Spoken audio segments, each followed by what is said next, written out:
Let go of my hand this instant, or you will regret it.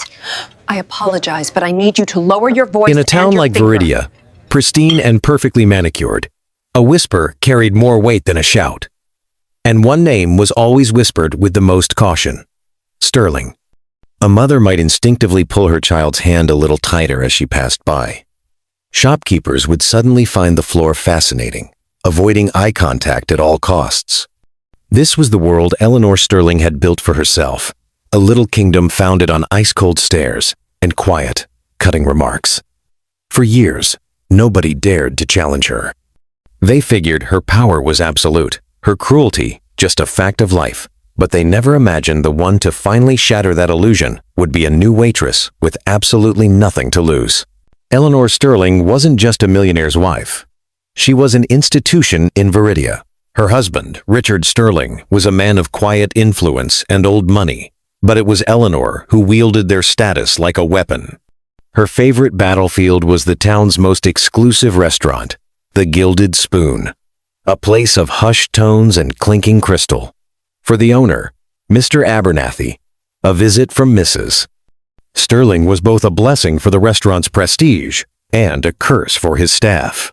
On a crisp autumn evening, Eleanor swept in. You could feel the temperature drop the second she entered, silencing the low hum of conversation. She paused at the host stand, her winter sky eyes scanning the room before landing on the young man holding the reservations book.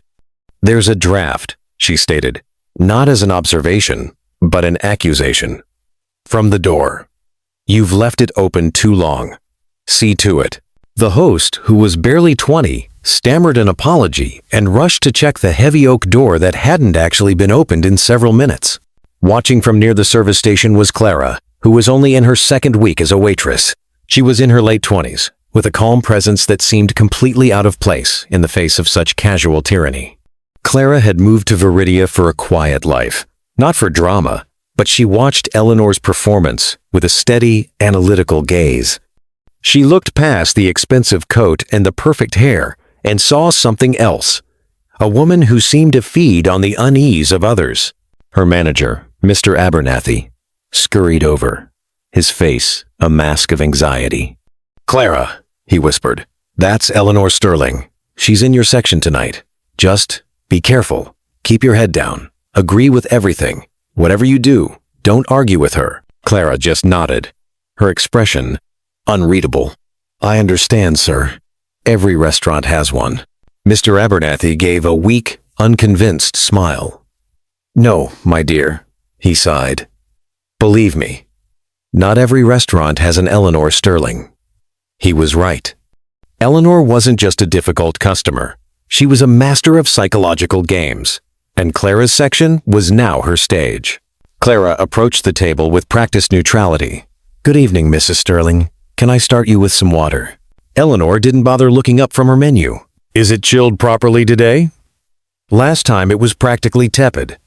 And make sure the glass is polished. I don't want to see a single smudge." It's amazing how difficult that simple task seems to be. "It is fine us inviters, of course," Clara replied, her voice perfectly even. She came back moments later and placed the glass of ice water on a coaster, the crystal gleaming under the soft lights.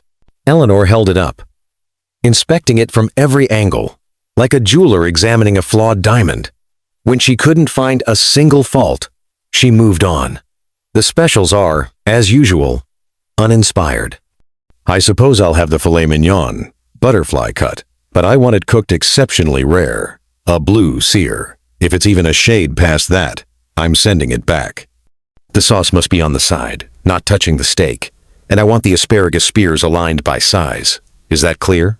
The order was a minefield of contradictions. A butterfly cut thins the steak, making an exceptionally rare cook next to impossible. The demands were a test, a trap designed to be failed. Clara listened patiently, her pen still. "Ma'am, I'd advise against a butterfly cut if you want it cooked that rare. It might result in an uneven cook. A standard cut would be better to get the temperature you prefer." Eleanor's eyes narrowed. It was the first time in years a server had offered a suggestion instead of terrified agreement. "Are you a waitress, or are you the chef?" she snapped. I didn't ask for your advice. I gave you an order. Write it down. Clara held her gaze for a beat before simply saying, "As you wish, Mrs. Sterling." The inevitable disaster arrived 15 minutes later. The steak, cooked precisely to Eleanor's flawed instructions, was placed in front of her. She cut into the thinnest part of the butterflied meat. "This is unacceptable," she announced, her voice rising just enough to capture the attention of nearby tables. "It's overcooked, and it's dry. And you are clearly incompetent."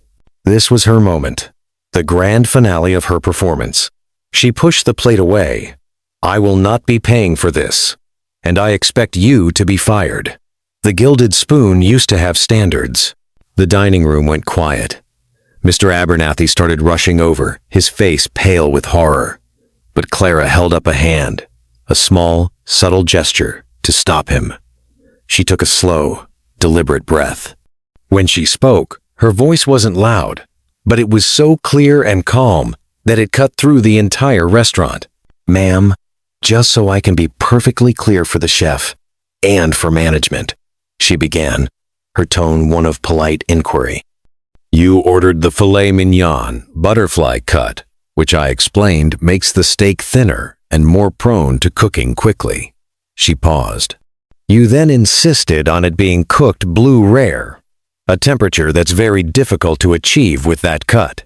You also demanded the sauce, which adds moisture, be served on the side, and now you find the steak is too dry."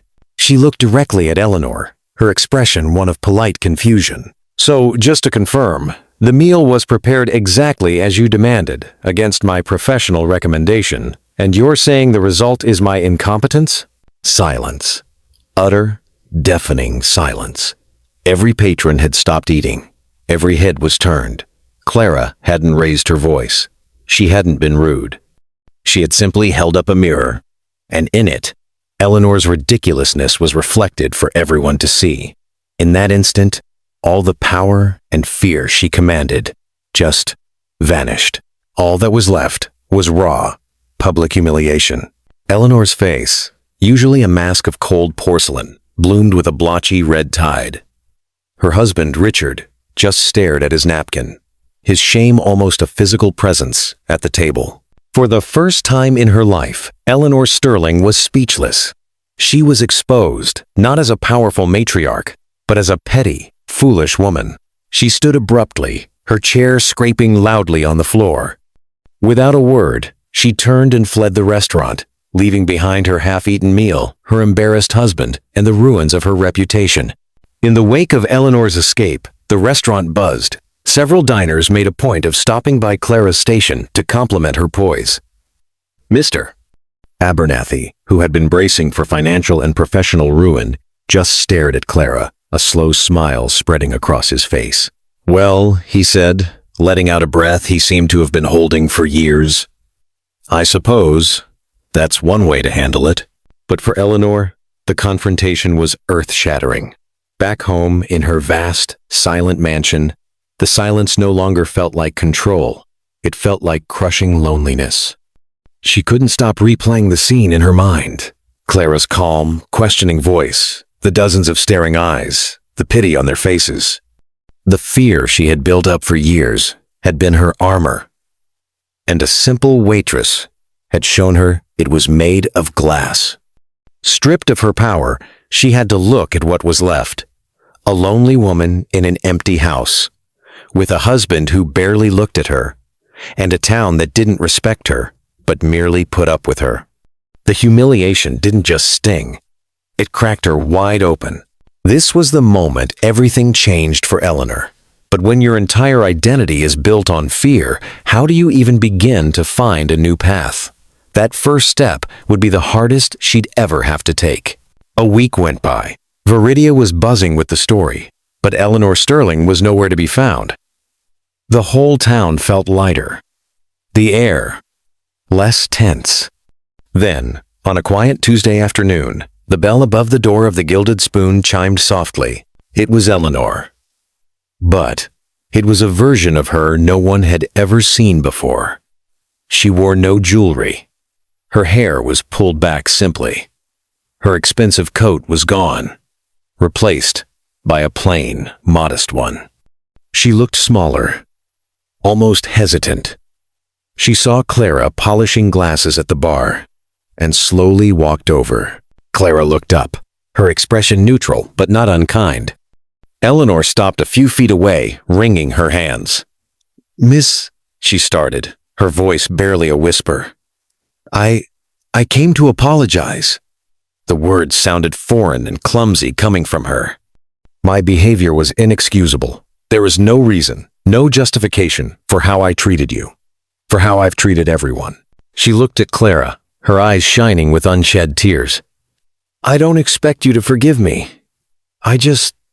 I wanted to say it, and to ask, what can I do to make it right?" Clara put down her polishing cloth. She studied the woman in front of her, and for the first time, she didn't see the town tyrant. She just saw a person, humbled and lost. "There's nothing you need to do for me, Mrs. Sterling," Clara said gently. "You didn't ruin my evening, but if you really want to make amends, maybe start by not trying to ruin anyone else's." She offered a small, tentative smile. "And please, call me Clara." That afternoon was the beginning of a quiet transformation. Eleanor Sterling didn't magically become a warm, beloved figure overnight. The change was slow, awkward, and full of hesitation. It started with small things. A quiet good morning to the shopkeeper she used to ignore. Holding a door open for the mother she once made shrink away in fear.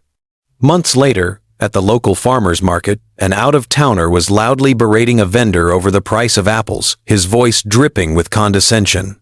A small crowd gathered. On the edge of it stood Eleanor. The old Eleanor would have loved the drama, or used it to assert her own dominance.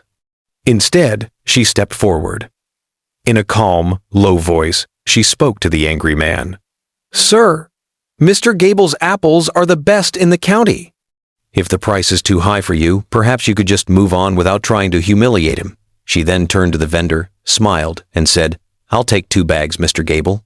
The man, taken aback by her quiet authority, just grumbled and walked away. Eleanor didn't look for applause. She simply paid for her apples and left. But Clara, who happened to be there, saw the whole thing. She saw that Eleanor Sterling had finally learned that true strength isn't found in the fear you can command, but in the quiet respect you earn. Her greatest humiliation hadn't been her downfall. It was the one thing that finally forced her to look in the mirror and become someone she herself could respect.